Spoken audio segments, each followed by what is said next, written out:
Hey everyone! Welcome back to Love English Lab, where you learn to speak English naturally, confidently, and with real-life expressions. I'm Alex, and I'm so happy you're here today. And I'm David. If you're new here, don't forget to subscribe so you can keep improving your English with our conversations. We help you sound more natural, one episode at a time. Today's topic is a fun one, but also really useful. We're talking about words you should stop using so much. Oh, yes, because every English learner, even advanced ones, sometimes use the same words again and again. Exactly. Words like very, really good or nice, they appear everywhere, right? Yes, they're safe words. They're easy and familiar, but when we use them too much, our English starts to sound flat or repetitive. Right. It's not that they're wrong, it's just that they don't add much color or emotion. Exactly. It's like eating plain bread every day. You can survive, but you're missing all the flavor. That's a good example. So in this episode, we're going to show you how to replace those overused words with better, more expressive alternatives. Yes, because sounding fluent isn't about using big or complicated words, it's about using varied and precise words. That's such an important point. Many learners think, if I just use advanced vocabulary, I'll sound fluent. But that's not true. No, not at all. Fluency means choice. It means you can express the same idea in different ways depending on the situation. Exactly. And that's what we're going to help you do today to expand your options so your English feels natural, not repetitive. So we'll look at some common words people overuse and show better ways to say them, both in casual and formal situations. Right. For example, instead of saying very good all the time, you can say great, fantastic, or wonderful, depending on the tone. Or instead of really nice, you could say lovely, awesome, pleasant, or amazing. Yes. And when you start using a mix of these words, your English immediately sounds more interesting.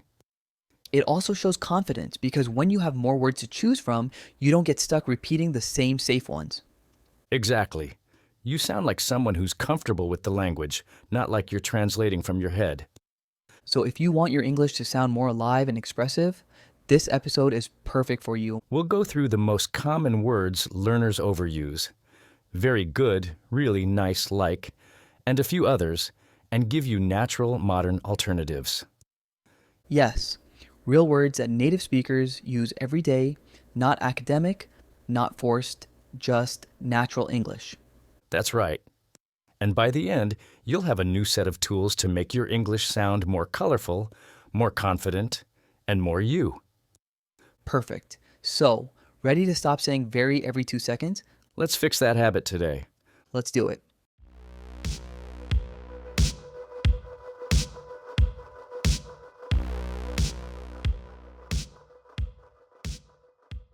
So, Alex, let's start from the beginning.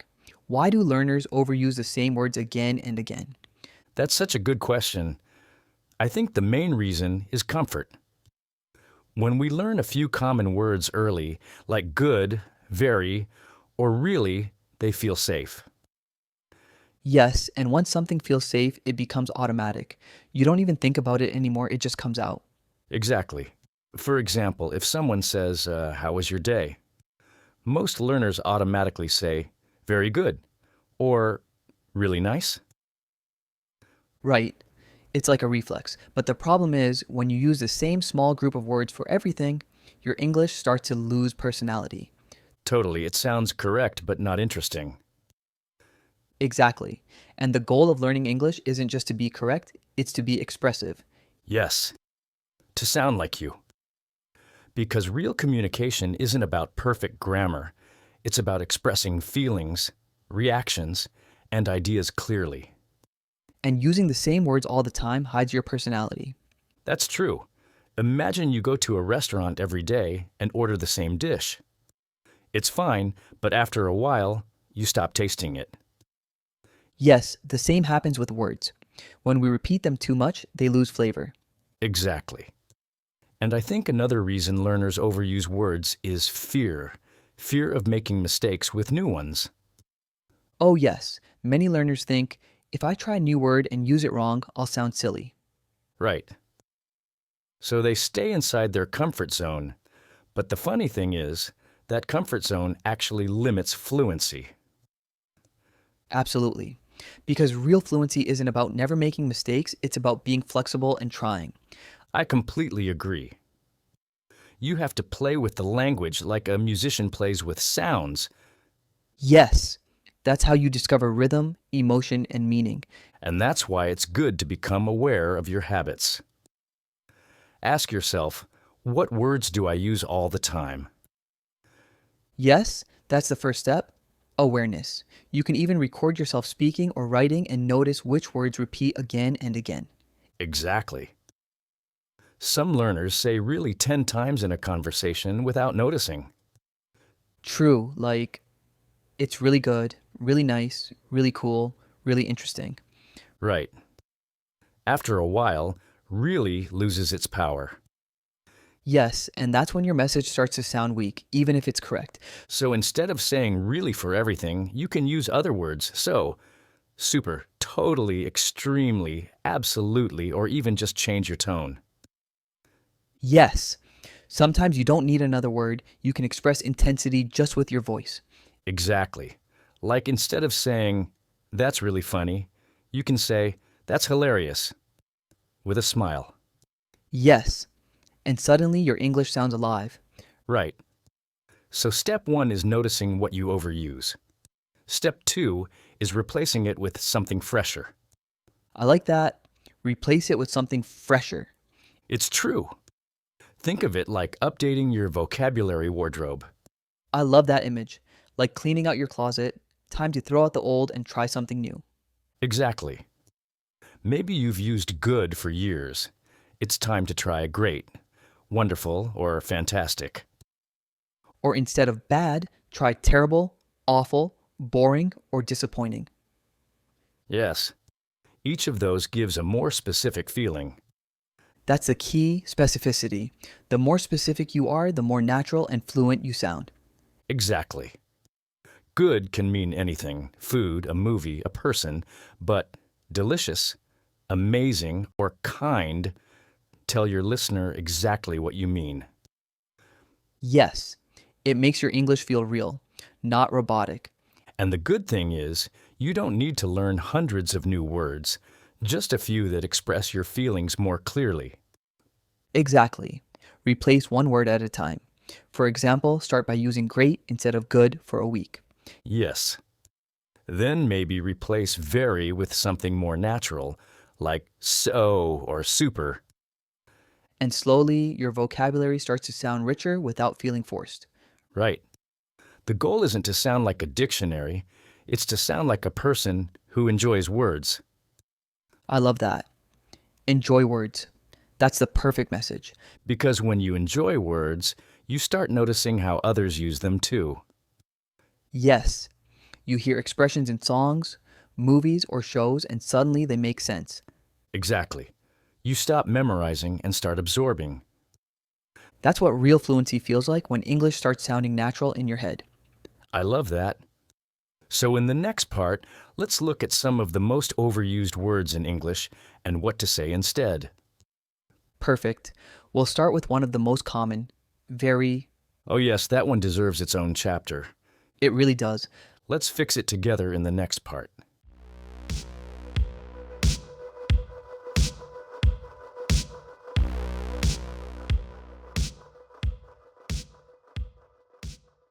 Okay, David, let's start with one of the biggest repeat offenders in English, the word very. Oh, yes, very. It's everywhere. Learners love it because it's simple and it works with almost every adjective. Exactly. You can say very good, very big, very cold, very nice, and it sounds correct, but it doesn't sound exciting. Right? It's correct but boring. Yes. And the problem is, when you say very all the time, your speech starts to sound flat, like every emotion has the same level. Exactly. But the good news is, English has so many better ways to express intensity. Yes. Instead of saying very plus adjective, you can often use one stronger word that already means very plus that adjective. Right.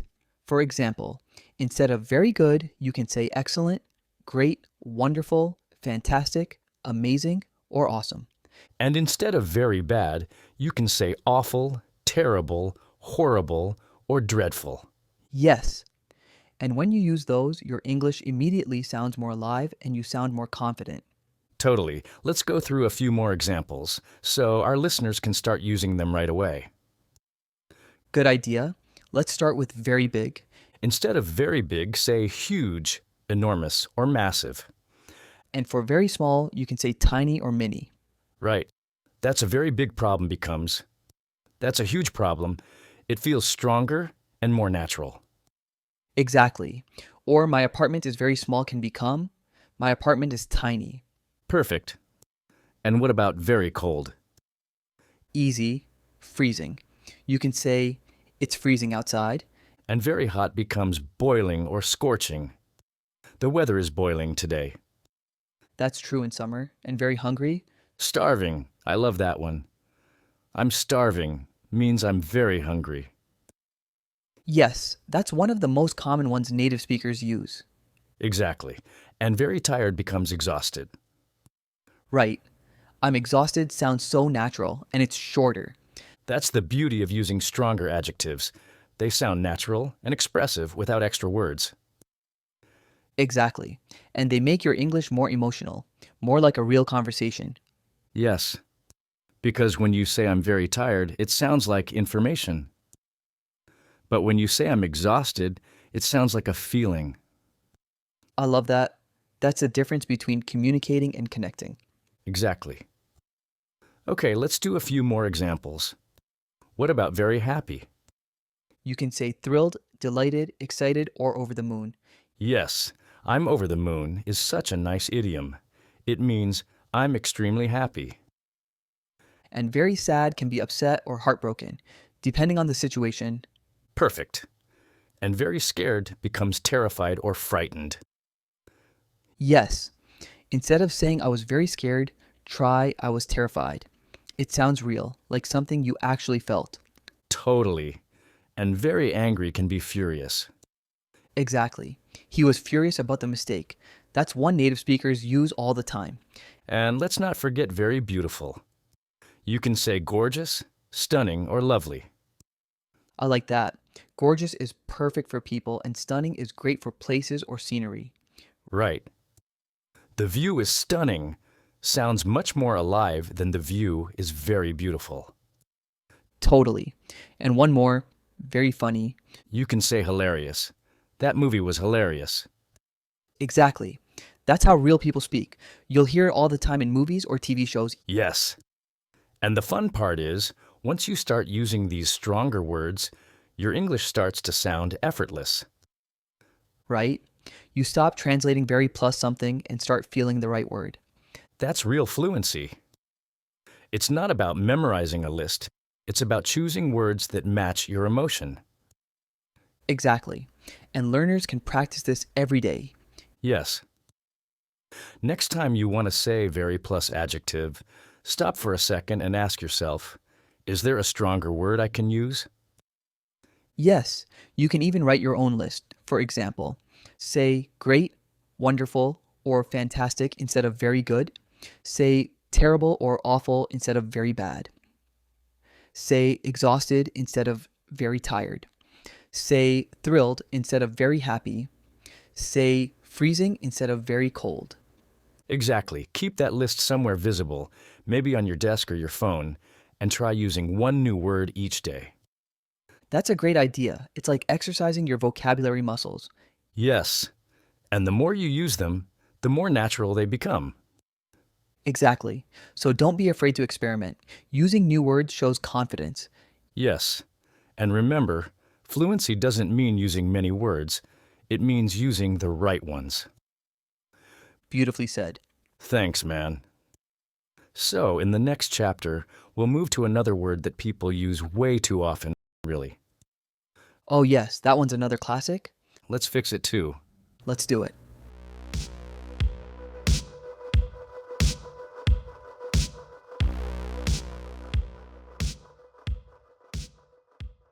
All right, Alex. Now it's time for another favorite, the word really. Oh, yes, the famous really. Learners love it. Really good, really nice, really happy, really tired. It's everywhere. Exactly. It's kind of like Very's best friend. They go everywhere together, That's true. And the thing is, just like very really isn't wrong, it's just overused. right? It's one of those words that's so common it loses its meaning when you repeat it too often. Exactly. It's supposed to make something stronger, but if you use it all the time, it becomes invisible. That's a great way to put it. And the funny thing is, native speakers don't always use really when they want to sound expressive. True. They use tone, emotion, or different words instead. Yes. For example, instead of saying really good, a native speaker might just say so good, or even stretch the tone like, that was so good. Right. The feeling comes from the voice, not the extra word. Exactly. An easy way to sound more natural is to use so instead of really when you want to express emotion. For example, say so nice instead of really nice, so happy instead of really happy, and so funny instead of really funny. And sometimes you can drop really completely. Right? Instead of it's really beautiful, you can say it's beautiful. With the right tone, it sounds more natural and confident. Yes, that's something I always tell my students, trust your tone. You don't need extra words to show emotion, your voice does the job. Exactly. But of course, sometimes we do want to emphasize more, and that's where we can use other words. Yes, like absolutely, totally, truly, definitely, super, or completely. Right? Let's give some examples. Sure. Instead of really important, say absolutely essential or super important. Instead of really sure, say completely sure or 100% sure. And instead of really tired, say totally exhausted. Perfect, and really like can become love or enjoy a lot. Yes, that one's a classic. Learners say I really like pizza, but you can say I love pizza or I'm crazy about pizza. That sounds much more natural. Exactly. Say I'm into movies instead of I really like movies. I love that one. I'm into is so natural. You'll hear that everywhere. Me too. And it makes you sound modern, not textbook like. Yes. Another example. Instead of really good, try awesome, great, or fantastic. Right. This restaurant is awesome. Sounds better than. This restaurant is really good. Exactly. And sometimes you can express the same meaning using small phrases instead of one word. Like what? For example, instead of I'm really happy, you can say I couldn't be happier. Oh, that's nice. Say that totally surprised me instead of I'm really surprised. Yes. Or say I'd love to go instead of I really want to go. Those small changes make a big difference. They sound natural and emotional, not mechanical. Exactly. And they show your listener that you're comfortable expressing yourself in English. Another good tip is to listen for how native speakers emphasize things. Yes. Watch a show or a YouTube video and notice how often people say really. You'll be surprised they don't use it nearly as much as learners think. That's true. They often use expressions like so, totally, kind of, actually, seriously, or even pretty. Oh, pretty. That's a great one. Instead of really good, you can say pretty good. Yes, that movie was pretty good. It's casual, friendly, and super common. And pretty bad, too. The traffic was pretty bad today, Exactly. It's interesting because pretty in this context doesn't mean beautiful, it means quite or fairly. right? And it sounds much more natural than always saying really. Yes. So, to summarize, when you want to replace really, you have three good options. Use tone instead of words, use alternatives like so, totally, absolutely, super, pretty, truly, definitely. Replace really plus verb with a more direct or emotional verb, That's a great summary. thanks. And learners can practice this by choosing one sentence they say often and rewriting it. For example, if you always say, I really like this song, change it to, I love this song. Or say this is hilarious instead of this is really funny. Or say I'm exhausted instead of I'm really tired. Exactly. Small changes, big improvement. Yes, the idea isn't to avoid really completely, just to use it when it truly adds meaning. Exactly. If everything is really, then nothing is. That's so true, So the goal is balance, use it sometimes, but not all the time. right? And once you start noticing it, you'll naturally reduce it without even trying. Exactly. And next, we're going to talk about another very common word that learners use too much, good. Oh, yes, good. The universal answer for everything. Yes, we can do better than that. Let's fix it in the next chapter.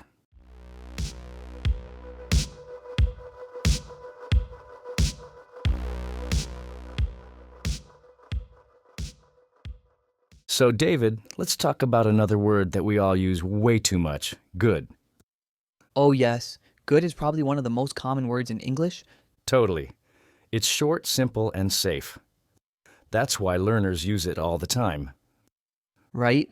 But the problem is, it's too safe. It doesn't really tell your listener what you mean. Exactly. If you say the movie was good, that could mean anything: funny, exciting, sad, or just okay. Yes, it's like saying, I ate food. Okay, but what kind of food? That's true. So when you use good for everything, your English loses color. Exactly. It's not wrong, but it's not expressive. So today, let's help our listeners replace good with words that are more specific and natural. Great idea. Let's start with good food. Perfect. Instead of saying the food was good, say the food was delicious, amazing, fantastic, or tasty. Right. Delicious is perfect when something tastes great. Tasty is a little more casual, but it's super common. Yes. And if it was very good, you can say incredible or out of this world. Oh, I like that one. Out of this world. It sounds so expressive. Yes, and it's easy to remember because it creates an image. Okay, what about good movie? Instead of good, say funny, exciting, entertaining, inspiring, or moving. Yes, because good movie tells us nothing, but inspiring movie tells us how it made you feel. Exactly. That's what makes your English sound more alive, describing feelings instead of giving general opinions. I agree. Let's try another one. Good person. Oh, that's a big one. Instead of good person, say kind, honest, caring, generous, or friendly. Perfect. Each one shows a different type of goodness. Yes. Kind means gentle, honest means truthful, caring means thoughtful. It's all more meaningful than just good. Exactly. Okay, what about good job? That's a classic. Instead of good job, you can say nice work, great effort, amazing performance, or well done. Yes. Well done is one of my favorites, short, natural, and something native speakers say all the time. Totally. You'll hear teachers, coaches, or coworkers use it all the time. Right, it's friendly, supportive, and professional. And if you want to sound even more natural, you can add little comments like, that was impressive, or you nailed it. Oh, you nailed it. That's such a good one. It means you did it perfectly. Exactly. It's fun and sounds authentic. Okay, what about good idea? Instead of good idea, say great idea, brilliant idea, creative idea, or smart idea. Yes. And for a very strong one, you can say, that's a genius idea.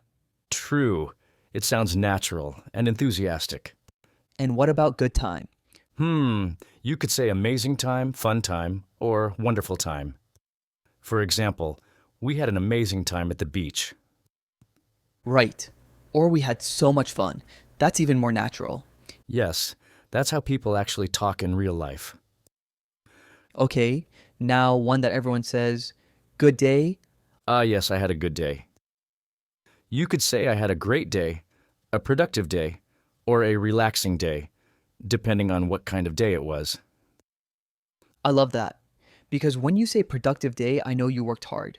When you say relaxing day, I know you rested. Exactly. It paints a picture in the listener's mind. That's what good vocabulary does. It paints pictures instead of giving labels. I love that. Okay, one more. Good weather. Oh, yes, you can say beautiful weather, nice weather, perfect weather, or sunny weather. Yes. And if it's more emotional, you could say, it was the perfect day for a walk. That sounds so much better than the weather was good. Totally. It feels real and warm. So basically, the word good is like salt. A little is fine, but too much ruins the flavor. That's a great metaphor. It's true though, if you always say good, your English starts to taste the same. Exactly. And the more specific words you use, the more fluent and confident you sound. Totally. And the best way to practice this is by noticing what you say every day. Yes.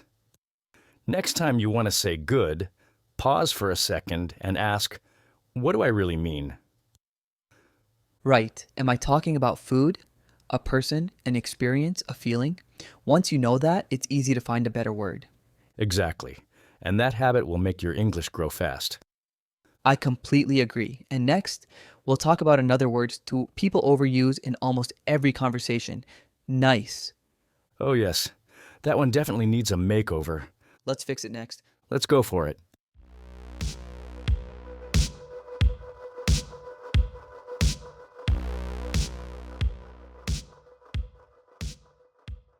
All right, Alex, we've fixed very, really, and good. Now it's time for one of the most overused words in English, nice. Oh, yes. The word everyone uses for everything. Nice person, nice weather, nice food, nice place, nice job. Exactly. Nice is like the default compliment. It's polite, it's easy, but it's also kind of empty, Totally. It's not a bad word, but it's lazy. When you say nice, people understand you, but they don't feel what you mean. right? If someone tells you you're nice, you know it's positive, but it doesn't tell you why. Exactly, that's the problem. Nice doesn't describe emotion or detail. So, in this chapter, let's help our listeners replace nice with better, more specific words. Perfect. Let's start with nice person. Good one. Instead of nice person, say kind, friendly, thoughtful, generous, or caring. Right. Kind means someone who helps others. Friendly means open and easy to talk to. Caring means they show attention and love. Exactly. Those words help people understand the type of nice you mean. Yes. So instead of, she's a nice girl, you can say she's a kind person, or she's really thoughtful. Perfect. Now let's try nice place. Ah, classic. Instead of nice place, say beautiful, cozy, relaxing, peaceful, or amazing. Yes. So it's a nice restaurant becomes it's a beautiful restaurant or it's a cozy little cafe. That's so much better. It gives the listener a picture, not just a word. Exactly. And that's what makes your English more expressive, creating images in people's minds. I love that. Okay, what about nice weather? Easy. You can say beautiful weather, perfect weather, sunny day, or warm afternoon. Yes. So instead of the weather's nice today, say it's a beautiful day. Exactly. It sounds more natural and enthusiastic. And if it's the opposite, instead of not nice weather, you can say cloudy, chilly, windy, or stormy.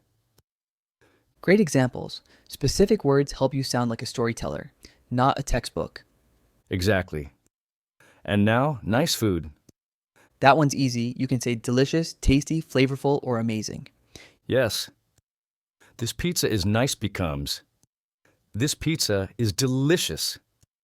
That one small change makes you sound 100 times more natural.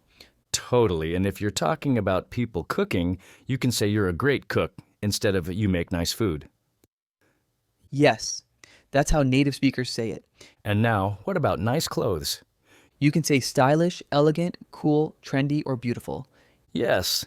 Say you have a beautiful dress instead of you have a nice dress. Or, you look so stylish today. That's a great example. Nice doesn't describe style, but stylish does. Exactly. And using the right word shows personality and confidence. Right. And you can use the same idea for nice smell. Oh, yes. Instead of nice smell, say pleasant, sweet, fresh, or wonderful scent. So this perfume smells nice becomes this perfume smells wonderful. Perfect. Another one people use all the time is nice job. True. You can say great work, amazing effort, awesome job, or well done. Yes, and if you want to sound supportive, say, you did a great job. That's what native speakers usually say. Exactly. Or, I'm proud of your work. That sounds warm and personal. Yes, and more emotional. And let's not forget nice to meet you. Oh, that's a classic.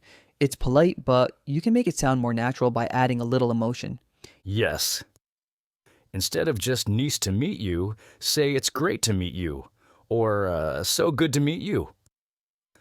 Right, and when you see someone again, you can say it's good to see you again instead of nice to see you. That one sounds warmer and more genuine. Exactly. So you see, it's not about using big words, it's about using meaningful ones. Yes. The goal isn't to delete nice forever, it's to make sure you only use it when it fits. Exactly. If you use it all the time, it loses its power. But if you save it for moments that really deserve it, it sounds sincere. Yes. For example, it was really nice talking to you sounds genuine when you mean it. Totally. So the key is balance, variety, emotion, and intention. Beautifully said. Thanks, man. So, to recap, we've learned that nice is polite but weak. To sound fluent, choose words that show emotion and detail. Exactly. Say beautiful weather, kind person, delicious food, stylish clothes, or great work, and your English will instantly sound more natural. Perfect. And in our final reflection, we'll show how replacing these overused words changes not just your vocabulary, but your confidence. I love that. Let's wrap it up.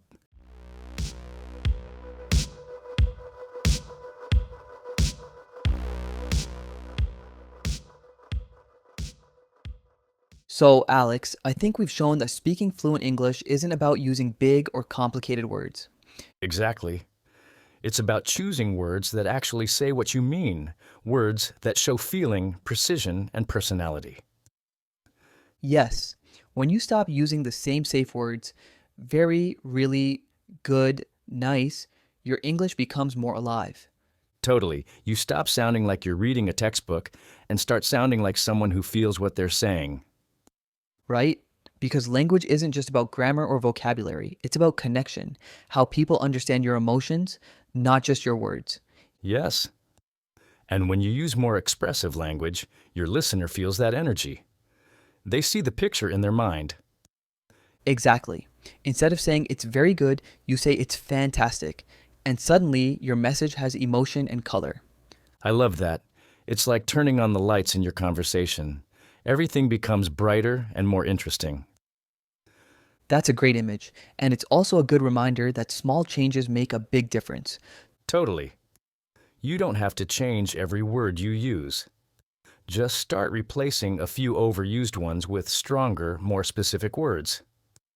Yes, for example, instead of very tired, say exhausted. Instead of nice, say kind or beautiful. Instead of good, say amazing or wonderful. Those little switches make your English sound more fluent.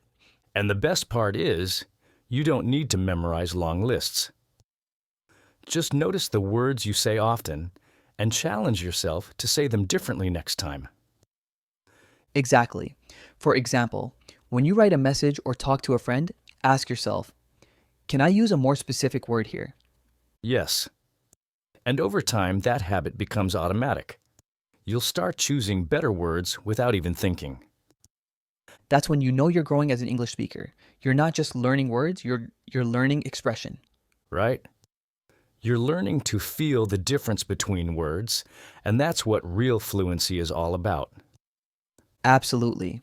And I think that's what makes learning English so special. Every new word you learn gives you a new way to express who you are. I couldn't agree more. Words aren't just tools, they're mirrors. They reflect your thoughts, your emotions, and your confidence. Yes. And when you use better words, you not only sound better, you feel better about your English. That's such a great point. Because confidence comes from clarity. The clearer your words, the stronger your message. Exactly. And it all starts with something simple, noticing the words you overuse and slowly replacing them with better ones. So, to everyone listening, don't be afraid to experiment. Play with your words. Try new expressions. Yes, every time you choose a better word, you're building a stronger connection with others. And that's what speaking English is all about: connection, confidence, and growth. Beautifully said. Thanks, man. Thank you all for joining us today. We hope this episode inspires you to bring more life into your English. Keep practicing, keep learning, and most importantly, keep expressing yourself with confidence. Because your words matter. Always.